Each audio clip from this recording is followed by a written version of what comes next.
now, I think it's extremely exciting. I was very excited about giving this talk, which may be a sign of senility or maturity, but I do think guides are the basics of what we do, and it's a great topic to be very knowledgeable about because it'll make your life easier.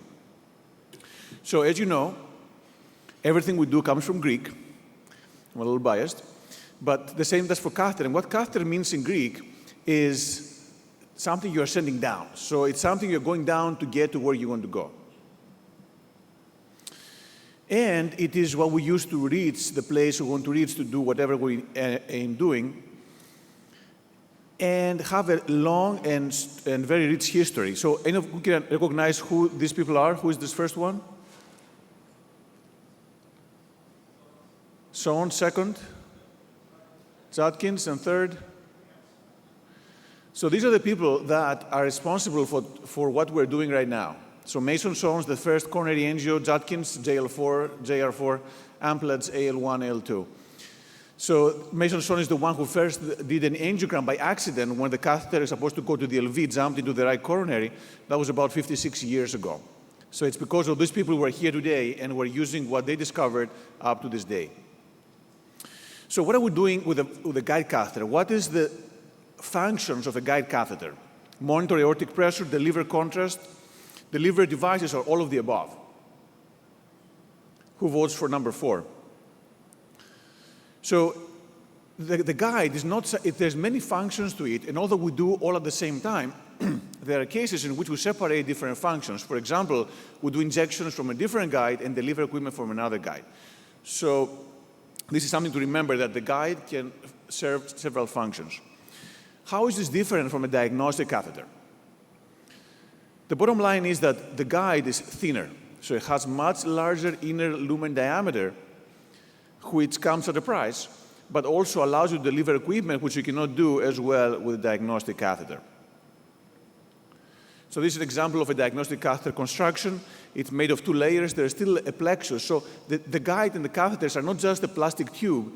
There's a lot of technology behind them. It's actually made of some layers of plastic, but also there's a metal mesh that makes the guide more torqueable and get you deliver where you want to go. So this is one of the types of braiding that exists into contemporary guides.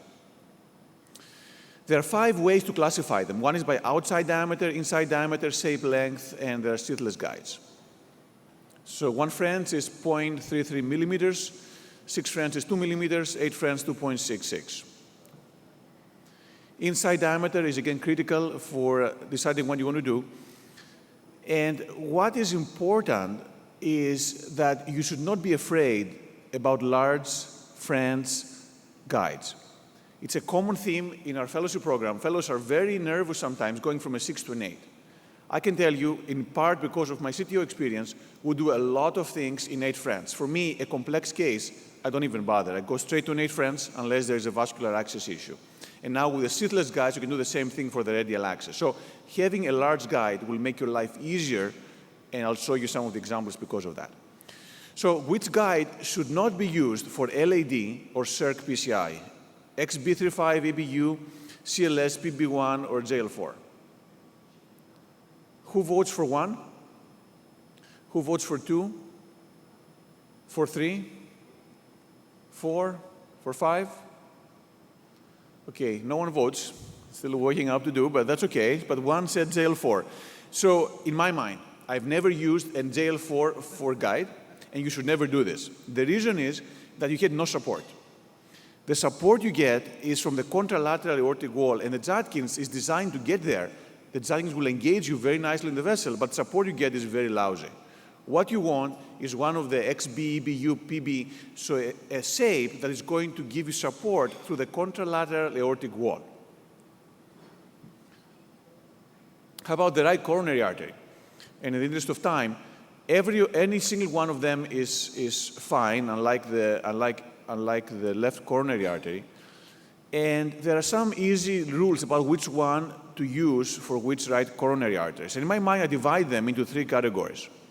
There is the up-pointing right coronaries that the shepherd's crook. Then there's the straight right coronaries, and then there's those with an inferior takeoff. And if you have this shape, you want a guide or a catheter that has more than 90-degree bend. And this is the internal mammary, or the hockey stick, or the champ. If it's a straight, that's when your JR4 will do it. But again, for anything complex, Amplatz 1, Amplatz left, not the right. AL1 is actually what we use pretty much for every CTO intervention for the right coronary artery.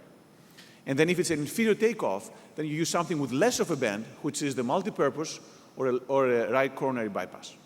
So this simple thing, in my mind, is very useful to decide which guide you're going to use. If you have a Zephyr's crook, get early on one of those guides that will save you time, make life easier in the end.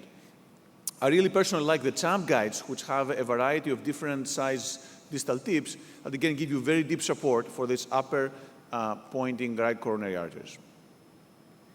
Amplatz, again, this is the standard of care right now for complex intervention in the right coronary. Again, Amplatz left, not the right. And for bypass grafts, if they point to the right, these are down pointing, and as a result, the multipurpose and the right coronary bypass are the way to go. For the left, it's a little more complicated because you have to get support from the contralateral aortic wall. So actually, we use quite often Amplatz guides there as well. And sometimes a multipurpose guide might be pushed in to give you enough support there. So the veins to the right, multipurpose. For the left, there is much more variability, but it's good to have the left bypass, and Amplatz will often do the job. Now, what size catheter is needed for doing LAD PCI in this patient? Do you need a small one or a big one? And as you can see here, this is a huge aorta. And the reason I'm showing this to you is because you select a guide in large part based on the aorta, because the guide sits in the aorta and you size it based on the aortic root. If you have a patient with a large aortic root, what you need is a big guide that's going to sit well, touch the opposite aortic wall, and give you extra backup support. How about the length? So, as you know, the guides come in usually at 100 centimeter length. Again, based on CTO experience, we use pretty much always 90 centimeter guides. The reason being, then you have much more room. If you're going to do retrograde, you don't run out of wire space and balloon length. So short guides are what we currently use routinely for CTO interventions, and it's extremely unlikely they will not reach, except in patients who are extremely tall. This is an example of how to shorten a guide catheter.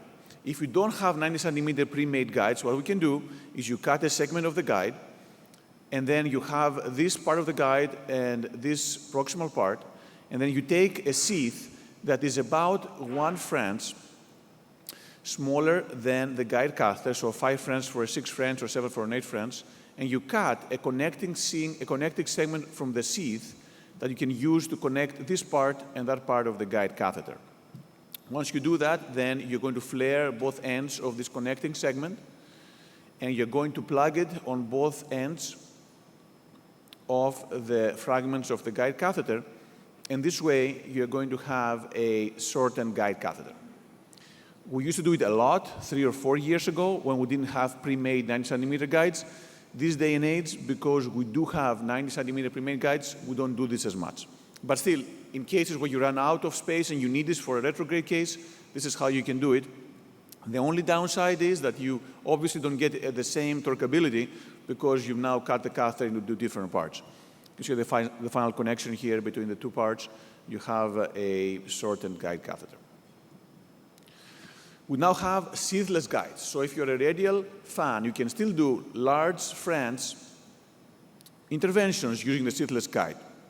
This is how you get it in. You have a wire through the radial artery. You remove the 6 French or whatever guide sheath you have. And then over the same guide wire, you insert the sheathless guide, which is nothing more than a regular guide with a tapered tip, but also has hydrophilic polymer at the proximal end. So here is the dilator that goes in. That's what makes the guide go through the skin. And then, again, it's very slippery. It has a polymer, so you can torque it without causing radial artery spasm. This was approved and introduced in practice about a couple of months ago. And again, it's extremely nice. You can now have a 7.5 French guide through the radial that you can do the same things that you could do otherwise. So it's very useful. You can get a lot of support with these large guides. I'm a huge fan. Again, for complex interventions, don't try sequentially. go for the big money. Go for the most support. Go prepared for war. Go with your Amplats 1 guide for the left coronary, XB, big guides, 8 friends. Get the best you can. That will save you time and reduce the complication risk. Still, support may be an issue for complex interventions. We now have guide catheter extensions, guideliner, Godzilla. Again, extremely useful for getting extra support. You can intubate the vessel deeply and get extra support. However, it doesn't come without a cost. You have to be careful for dampening. This is an example of a beautiful aortocoronary dissection by injecting where the catheter goes dampened. So, like everything else, you go deep in the vessel, be very careful, because the last thing you want is to cause a big dissection either in the vessel or further down. Other things can happen as well. This is an example of trying to push a stent through there. There's this transition zone where the stent's supposed to enter the guideliner or the Godzilla. Very careful, because the stents can be trashed. There are other ways to increase catheter support. One of them is put a wire in a side branch, put a small balloon, inflate 6 to 8 atmospheres. That's called the side branch anchor. It can give you lots of support delivery equipment when you're pushing. There's also other different anchors for crossing CTOs called coaxial anchor. Balloon is inflated, gives you support to push. And the distal anchor to deliver, 2 wires are advanced distally.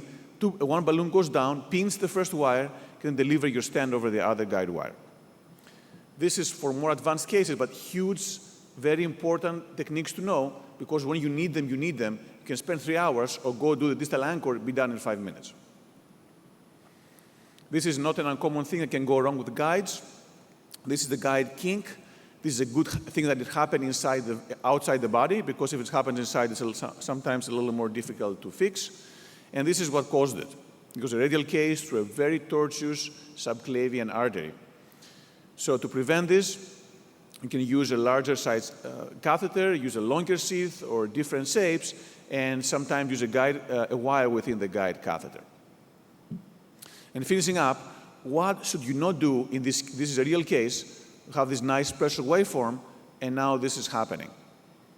What should we do? Advance the catheter, retract the catheter, inject, aspirate, or insert a 0.035 guide wire. Which one you should not do?